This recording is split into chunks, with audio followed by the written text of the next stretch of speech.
नमस्कार साथियों, उम्मीद है आप सभी अच्छे होंगे, मस्त होंगे, ज़बरदस्त होंगे। आप सबों को खुशियाँ तो मिल ही चुकी होगी। मैं बात कर रहा हूँ जीडीएस फॉर्म की, ग्रामीण डाक सेवा। ये आपकी वैकेंसी जो आई हुई है 44,200 जो है 28 पदों पर वैकेंसी आई हुई है। इसके बारे में मैंने आपको कल एक शॉर्ट दिया था। आज पूरा जानकारी जो है इस वीडियो में आप लोगों को दूंगा कि कहाँ पर जो है कौन कौन सा जो है आपका जो है पोस्ट है और कितनी सैलरी आपको मिलेगी, कौन कौन से स्टेट में कितनी वैकेंसी है और कौन सा डॉक्यूमेंट रिक्वायरमेंट होगा। पूरी जानकारी इस वीडियो में आप लोगों को मिलेगी। आप लोग अंत तक बने रहिएगा। चलिए स्टार्ट करते हैं देर न करते हुए। देखिए जीडीएस है, जीडीएस क्या बोलते हैं? ग्रामीण डाक सेवा बोलते हैं। ये जो है 10th पर है। ये सबसे दिलचस्प बात यह है इसमें कि इसमें आपका एक भी एग्ज़ाम नहीं है, न ही इंटरव्यू है। टोटली डिपेंड किस पर करता है? ये आपका डिपेंड करेगा कि आपने 10th में कितना जो है मार्क्स जो है गेन किया है, कितना परसेंटेज गेन किया है, ये डिपेंड करता है। देखिए ये 10th पास पर है, नो एग्ज़ाम है। इसमें 44,228 पदों पर ये वैकेंसी आई हुई है। अब ये फॉर्म फिलिंग का डेट है, फॉर्म फिलअप करवाया जा रहा है। ये 15 जुलाई मतलब कल ही आपका जो है ये नोटिफिकेशन आया हुआ है। कल ही से आपका जो है स्टार्ट है। 15 जुलाई से लेकर के 5 अगस्त तक ले आपका फॉर्म फिलिंग का डेट है। आप जो है अगर आप फॉर्म फिलिंग करते हैं तो किसी प्रकार का अगर जो है गलती हो जाता है तो उसको करेक्शन करने का भी डेट आपको एक दिया गया है। एडिट करने का, करेक्शन करने का एक डेट दिया गया है। 6 अगस्त से 8 अगस्त 2 दिन का समय जो है आप लोग को दिया गया है करेक्शन करने के लिए। अब देख लेते हैं आगे हम लोग एज लिमिट क्या होने चाहिए, मतलब कौन सा कैंडिडेट जो है इसको फॉर्म को फिलअप कर सकते हैं। इसमें लिखा गया 18 ईयर्स मिनिमम, मतलब कम से कम जो है 18 साल उस जो है युवा का जो है उम्र पूरा होना चाहिए। उससे कम नहीं होना चाहिए, उससे अधिक चलेगा। कहाँ तक चलेगा है ना? 40 ईयर मैक्सिमम होना चाहिए और जो है मिनिमम कितना 18 ईयर जो होना चाहिए। मिनिमम 18 ईयर और मैक्सिमम कितना 40 साल होनी चाहिए। क्या इसमें रिलैक्सेशन भी है? तो बिल्कुल है रिलैक्सेशन। SC ST के लिए आपको 5 साल का छूट दिया जाएगा, है ना। OBC के लिए 3 साल का छूट होगा। AWS के लिए कोई छूट नहीं है।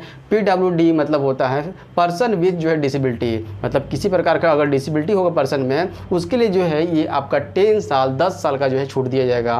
और PWD प्लस OBC भी हो, मतलब डिसेबिलिटी भी हो और OBC भी हो कास्ट में, उसके लिए कितना साल का छूट है? 13 साल का छूट है। और PWD प्लस ST ST हो, है ना, SC ST के लिए 15 साल का छूट दिया जाएगा। मतलब कि इसमें जो आपको क्या करना होगा, इसमें सर्टिफिकेट शो करना होगा। सर्टिफिकेट दिखाइएगा तभी इस छूट का आप फ़ायदा उठा सकते हैं। समझ में आ गया एज के बारे में। अब चलते हैं हम लोग एजुकेशनल क्वालिफिकेशन जो है, ये तो 10th पर है, 10th बेसिस पर ये आपका निकला हुआ है। अदर क्वालिफिकेशन की ज़रूरत है क्या? बिल्कुल है अदर क्वालिफिकेशन। आपको जो है कंप्यूटर का नॉलेज आपको जो है होना चाहिए। आजकल का जो समय है, टेक्नोलॉजी का समय जो है, इसमें आपको जो है कंप्यूटर का नॉलेज जो है आपका होना चाहिए। थोड़ा मोड़ा कंप्यूटर का नॉलेज यहाँ पर आपको देखा जाएगा। साइकिलिंग का नॉलेज होना चाहिए। और ये फॉर्म है किसके लिए? ये GDS होता क्या है? तो GDS जो है आप डाकिया पहले देखते थे, डाकिया घर घर जाकर के चिट्ठी पहुंचाता था, बस उसी तरीके का जो है ये आपका जॉब है निकला हुआ है। तो डाकिया के लिए जब पत्र पहुंचाता है तो साइकिल का जरूरत, मतलब कि मिनिमम क्या होना चाहिए? तो साइकिलिंग आना चाहिए है। आजकल तो बच्चे जो है मोटरसाइकिल जो है सीखना उनके लिए आम बात हो गई है। तो ये तो साइकिलिंग है, साइकिलिंग तो उनको आता है। इसलिए यहाँ पर लिखा हुआ है कि आपको अदर जो है क्या लेना चाहिए, साइकिलिंग जो है नॉलेज होना चाहिए, ताकि अगल बगल जहाँ आपकी पोस्टिंग हो वहाँ आप साइकिल चला करके भी जा करके जो है अपने जो चिट्ठी को है दे सकते हैं। ये लाइवलीहुड क्या लिखा हुआ है? ये लाइवलीहुड लिखा हुआ है, ये किसके लिए है? ये 18 साल से लेकर 40 तक के लिए हैं। बच्चे जो है अगर 18 साल का मतलब समझ रहे हैं, 18 साल 10th पास का बच्चा अगर जो है अगर इसमें लग जाता है तो उसके लिए जो उसको जो है घर में संयुक्त परिवार में रहने का जो है आदत बना हुआ है। अगर कहीं पर उसकी जॉब लगती है तो जॉब जहाँ पर लगती है वहाँ पर उसको रूम रेंट लेना होगा, अपना ध्यान रखना होगा, खाना पीना रहना जो है अकेले उसको जो है निर्वाह करना होगा। इसलिए यहाँ पर लिखा हुआ है कि उसको लाइवलीहुड में कहीं पर दिक्कत, जीवन निर्वाह में कहीं पर दिक्कत नहीं होना चाहिए। जो है उसको अगर अकेले भी कहीं पर रूम लेकर रहना पड़े तो वो ले करके रह सके और इस जॉब को कर सके। इसलिए यहाँ पर लिखा गया है वो चीज़ करने आना चाहिए। ये जो है उसके बाद जो है लोकल लैंग्वेज ज़रूरी है। जहाँ पर भी आपकी पोस्टिंग होगी वहाँ का लैंग्वेज जो है आपका जानना ज़रूरी है। आप जो है फॉर्म जब फिलअप कीजिएगा आप तो बहुत ध्यान से जो है लैंग्वेज के लिए जो है मतलब जिस स्टेट से कीजिएगा, मैं बताऊँगा अभी स्टेट में कितनी वैकेंसी है और कौन कौन सा लैंग्वेज जो है इम्पोर्टेंट है उस जो है एरिया के लिए मैं बताऊंगा। मतलब कि जो है अगर आप झारखंड से हैं तो हिंदी लोकल लैंग्वेज है, अगर आप जो है केरला से है तो मलयालम चाहिए, अगर आप जो है कर्नाटक से है तो कन्नड़ चाहिए। मतलब कि उसी स्टेट के हिसाब से जो आपको लैंग्वेज जो है वहाँ पर चाहिए, तो लोकल लैंग्वेज भी आपको आना चाहिए। ये तो था एजुकेशनल क्वालिफिकेशन और अदर एक्टिविटी आपके पास होनी चाहिए। यहाँ तो समझ में आ गया। अब देखते हैं मतलब पोस्ट के बारे में, है ना। तो पोस्ट जो है आपका जो है यह ब्रांच जो है पोस्ट मास्टर है जिसको बीपीएम कहते हैं, एक असिस्टेंट जो है ब्रांच पोस्ट मास्टर जिसको एबीपीएम बोलते हैं, और एक डाक सेवक होता है जिसको डाकिया बोलते हैं। ये जो है आपका जो है 3 तरह का आपका पोस्ट है। और टाइमिंग क्या होने वाला है, अगर आपकी नौकरी लग जाती है तो आपकी टाइमिंग कितनी होगी? क्या 10 घंटे 12 घंटे करने होंगे? नहीं, बिल्कुल नहीं। आपको मात्र जो है 4 घंटे जो है आपको नौकरी करनी है, 4 घंटे ही आपको काम करना है। और उसके बाद अगर अदर जो है टाइम आप एक्स्ट्रा टाइम देते हैं वहाँ पर तो एक्स्ट्रा टाइम के लिए एक्स्ट्रा जो है आपको पेमेंट दिया जाएगा, एक्स्ट्रा टाइम के लिए एक्स्ट्रा पेमेंट आपको भी दिया जाएगा। आपको काम कितना करना है? तो 4 घंटे मात्र वहाँ पर काम करना है। समझ में आ गया? 3 तरह का जो है आपका पोस्ट है और नौकरी का टाइम कितना है? तो ये आपका 4 घंटे ही मात्र, एक्स्ट्रा टाइम के लिए एक्स्ट्रा पेमेंट आपको दिया जाएगा। समझ में यहाँ तक आ गया? अब जो चलते हैं हम लोग को सैलरी कितना होगा, बहुतों के मन में आता होगा कि सैलरी जो है कितना दिया जाएगा इसमें। तो सैलरी इसमें जो है पहला है बीपीएम ब्रांच पोस्ट मास्टर जो बीपीएम के लिए जो है ना 12,000 से लेकर के 29,000 जो 380 जो है सैलरी है। और एबीपीएम असिस्टेंट ब्रांच पोस्ट जो है मास्टर के लिए और डाक सेवक दोनों के लिए जो है 10,000 से लेकर के 24,470 तक ले आपका जा सकता है। ये आपका जो है सैलरी दिया हुआ है। ये तो सैलरी हो गया। अब कौन कौन सा जो है डॉक्यूमेंट या रिक्वायरमेंट होगा अगर आप जो है ना अगर आप जो है सिलेक्शन ले लेते हैं। इसमें सिलेक्शन का प्रोसेस मैं बताऊंगा किस तरह से सिलेक्शन आपका होगा, है। तो कौन कौन सा डॉक्यूमेंट आपको रेडी करके रखना है, कौन कौन सा डॉक्यूमेंट आपसे रिक्वायरमेंट होगा यहाँ दिया हुआ है। पहले तो आपको 10th का जो है 10th का मार्कशीट जो है आपको जो है वहाँ पर शो करना होगा। उसके बाद जो है आइडेंटिटी प्रूफ देना होगा कुछ, है ना। उसके बाद जो है अगर आप कोई भी कास्ट हो, चाहे ओबीसी हो, चाहे SC ST हो, EWS हो, आप जो है वहाँ पर कास्ट सर्टिफिकेट देंगे। अगर आप जो है PWD है मतलब किसी प्रकार का डिसेबिलिटी है तो उसका सर्टिफिकेट आपको देना होगा। अगर आप EWS से आप बिलोंग करते हैं तो EWS का सर्टिफिकेट देना होगा। अगर आप ट्रांसजेंडर हैं तो वहाँ ट्रांसजेंडर का आपको जो सर्टिफिकेट देना होगा। और जो है डेट ऑफ बर्थ के लिए कोई प्रूफ जो है आपको जो वहाँ पर शो करना होगा। मतलब ये इम्पोर्टेंट जो है आपका जो है डॉक्यूमेंट है, इसको ध्यान रखिएगा। अगले जो है आपको जो है अगले स्लाइड में आपको मैं बता रहा हूँ कि स्टेट वाइज वैकेंसी जो है क्या है, बहुत ध्यान से रखिएगा। स्टेट वाइज वैकेंसी क्या है और जो है कितना जो है मार्क्स आपके पास जो है होना चाहिए, मैं आप लोगों को बता रहा हूँ, है ना। और जो है CBSE होता है, एक होता है CBSE होता है और एक होता है स्टेट बोर्ड का जो है आपका मार्क्स होता है। उसके बारे में अगले स्लाइड में लोग देखते हैं। देखिए मार्क्स का जो है क्या यह मतलब है, कितना मार्क्स आपका होना चाहिए और जो है किस तरह का, अगर CBSE से आप अगर हैं तो CBSE में कितना % जो है आपका जो एक जो है आपका मल्टीप्लिकेशन फैक्टर जो है दिया हुआ है ना। आपका जो है ग्रेड पॉइंट दिया हुआ है, एक ग्रेड दिया हुआ है। एक तरीके से देखिएगा ध्यान से, बहुत चीज़ जो है आसान से समझिएगा आप जो है ना। अगर आप जो है जैक बोर्ड हो या फिर UP बोर्ड हो, कोई भी स्टेट का बोर्ड से आप जो है 10th पास किए हैं तो वहाँ तो सिर्फ आपका जो है मार्क्स लिखा हुआ होगा, कितना मार्क्स जो है आप जो है लाए होंगे। सिर्फ मार्क्स अगर लिखा हुआ है अगर आपका सिर्फ जो है मार्क्स लिखा हुआ है तो जब आप फॉर्म फिलअप कीजिएगा तो सिर्फ मार्क्स दीजिएगा, है ना। सिर्फ मार्क्स दीजिएगा,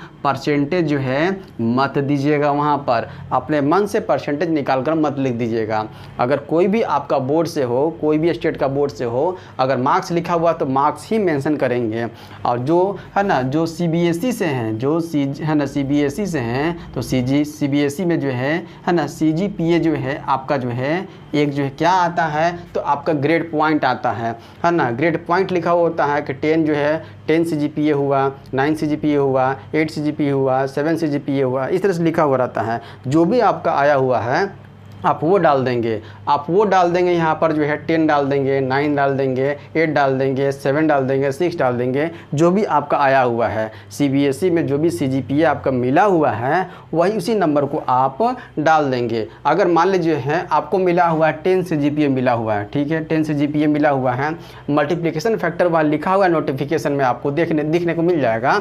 9.5 से अगर जो है मल्टीप्लाई करेंगे कितना हो जाएगा 95%। 100% का इसमें कुछ है, इसमें लोचा है ही नहीं कि आपको किसी का जो 100% आ जाएगा, ऐसा कुछ है ही नहीं इसमें। आपका मतलब कितना 95% जो है दिख रहा है। अगर मल्टीप्लाई किया जाए तो जो CGPA आपको मिला हुआ है उसको जो है अगर इससे मल्टीप्लाई किया जाए 9.5 को ही लिया गया है तो कितना हो रहा है हाईएस्ट, मैक्सिमम देखा जाए तो 95% ही हो रहा है मैक्सिमम। अब बाकी जो होगा आपका जो है नीचे जो भी होगा आप डाल दीजिएगा। तो ये समझ में आ गया मार्क्स का खेल क्या है और CGPA क्या है, जो होगा वही डालिएगा। अगर जो है आपका जो है मार्क्स लिखा हुआ तो मार्क्स डालिएगा, अगर CGPA आपको मिला हुआ है तो CGPA का जो है ग्रेड पॉइंट जो है आप डालिएगा। समझ में आ गया। चलते हम लोग जो है स्टेट वाइज जो है कितनी वैकेंसी है उसको देख लेते हैं। अब हम लोग देखते हैं कि स्टेट वाइज वैकेंसी कितनी है और कौन कौन सा जो लोकल लैंग्वेज है बहुत इंपॉर्टेंट है। जो आपका लोकल लैंग्वेज होगा ना वही डालिएगा, ध्यान रखिएगा फॉर्म को। देखिए क्या लिखा हुआ है, स्टार्टिंग कहाँ से करते हैं, स्टार्टिंग यहाँ से करते हैं। देखिए स्टेट नेम है, लोकल लैंग्वेज आनी चाहिए और टोटल पोस्ट कितना है हम लोग देखते हैं। देखिए उत्तर प्रदेश यूपी जो है, यूपी लोकल लैंग्वेज क्या है तो हिंदी आपको आनी चाहिए। टोटल पोस्ट कितना है तो 4588 यहाँ पर जो है पोस्ट है। उत्तराखंड में जो देखा जाए तो आपको जो हिंदी आनी चाहिए, 1238 यहाँ पर पोस्ट है। वहीं बिहार में देखा जाए तो आपको हिंदी आनी चाहिए, 2558 जो है पोस्ट है। छत्तीसगढ़ में हिंदी आपको आनी चाहिए और 1338 जो है आपका पोस्ट है ना। दिल्ली देखा जाए तो हिंदी आपको आनी चाहिए, मात्र यहाँ पर 22 पोस्ट है ना। राजस्थान देखा जाए तो हिंदी आपको आनी चाहिए और 2718 यहाँ पर पोस्ट है। हरियाणा देखा जाए तो यहाँ भी हिंदी आनी चाहिए आपको, 241 मात्र यहाँ पर जो है पोस्ट है। हिमाचल प्रदेश देखा जाए तो हिंदी आनी चाहिए, 708 यहाँ पर पोस्ट है ना। जम्मू कश्मीर देखा जाए तो हिंदी या उर्दू आप जो है कोई भी लोकल लैंग्वेज आपको आनी चाहिए, 442 यहाँ पर पोस्ट है। झारखंड देखा जाए तो हिंदी आना चाहिए है ना, 2100 जो है 2104 यहाँ पर पोस्ट है। मध्य प्रदेश में देखा जाए तो हिंदी आनी चाहिए, 400 जो है 4011 जो है पोस्ट यहाँ पर है। केरला में जो है क्या होना चाहिए तो मलयालम आपको जो है लोकल लैंग्वेज आनी चाहिए, यहाँ पर जो है 2433 जो यहाँ पर है ना केरला में पोस्ट है। पंजाब देखा जाए तो पंजाबी आपको आनी चाहिए, 383 यहाँ पर पोस्ट है। महाराष्ट्र देखा जाए तो आपको मराठी भी आनी चाहिए और जो है कोंकणी भी आनी चाहिए है ना। कि कोंकणी किसका है तो गोवा का जो है राजकीय भाषा है ना कोंकणी, तो ये आपको कोंकणी भी आनी चाहिए और मराठी भी आनी चाहिए। ये 3170 यहाँ पर पोस्ट है। उड़ीसा जो है उड़िया आनी चाहिए, 2470 यहाँ पोस्ट है। कर्नाटका में जो है कन्नड़ आनी चाहिए, 1940 यहाँ पर पोस्ट है। इसके बाद यहाँ चलते हैं, तेलंगाना में आपको तेलुगु आने चाहिए, 981 यहाँ पर पोस्ट है ना। गुजरात में जो है गुजराती आनी चाहिए, 2034 जो है पोस्ट है। आंध्र प्रदेश में आपको जो है तेलुगु आनी चाहिए, 1358 यहाँ पर पोस्ट है। बंगाल में देखा जाए, वेस्ट बंगाल में जो है आपको बंगाली आनी चाहिए या हिंदी आनी चाहिए, इंग्लिश आनी चाहिए या नेपाली आनी चाहिए। चारों में से कोई भी आप लैंग्वेज जो है अगर जानते हैं ये लोकल लैंग्वेज है आपका है ना, तो आप जो है फॉर्म यहाँ से फिलअप कर सकते हैं। 2034 यहाँ पर पोस्ट है। नॉर्थ ईस्टर्न में देखा जाए है ना, नॉर्थ ईस्टर्न में जो है उत्तर पूर्वी में देखा जाए, उत्तर पूर्वी जो भी जो है ईस्टर्न जो है भी आपका राज्य या स्टेट है, वहाँ से आप अगर फॉर्म को डालना चाहते हैं तो बंगाली आपके पास होनी चाहिए या हिंदी होनी चाहिए, इंग्लिश होनी चाहिए, मणिपुरी होनी चाहिए, बिजू होनी चाहिए। ये जो है लोकल लैंग्वेज वहाँ पर चलता है ना। तो जो जिसमें आप कंफर्टेबल हैं है ना देख लीजिएगा। और जो यहाँ पर पोस्ट कितना है तो 2255 है। सबसे अधिक जो है देखा जाए तो पोस्ट कहाँ पर है, सबसे अधिक पोस्ट आपको यूपी में देखने को मिल रहा है। यूपी में जो 4588 जो है पोस्ट है और सबसे कम 22 जो है दिल्ली में दिख रहा है। इसलिए जो है जिस लैंग्वेज में आप कंफर्टेबल होंगे, जो लैंग्वेज आप जो है आपको आता होगा वहीं पर जो आपको फॉर्म को फिलअप कीजिएगा। ऐसा नहीं है कि आप झारखंड के निवासी हैं और भर दिए जो है आंध्र प्रदेश में। 1358 सीट को देख करके। ऐसा नहीं करना है, आपको तेलुगु आनी चाहिए। ऐसी जो है आपका जो है कैंडिडेचर जो है कैंसिल कर दिया जाएगा, ध्यान रखिएगा इस चीज़ को। वैसे भी जो आप जो है फेल हो जाइएगा। तो समझ में आ गया आपको जो है कहाँ कहाँ कितना कितना पोस्ट है। लैंग्वेज मस्ट है, लैंग्वेज देख करके, अन्य स्टेट देख करके आपको फॉर्म को फिलअप करना है। उम्मीद करता हूँ कि सारी जानकारी मैं आप लोगों को पहुँचा पाया। अगर किसी प्रकार का और भी जो डाउट वगैरह होता है आप कमेंट कीजिएगा, मैं आपको रिप्लाई करूँगा। मिलते हैं अगली वीडियो में एक नई इन्फॉर्मेशन के साथ। धन्यवाद।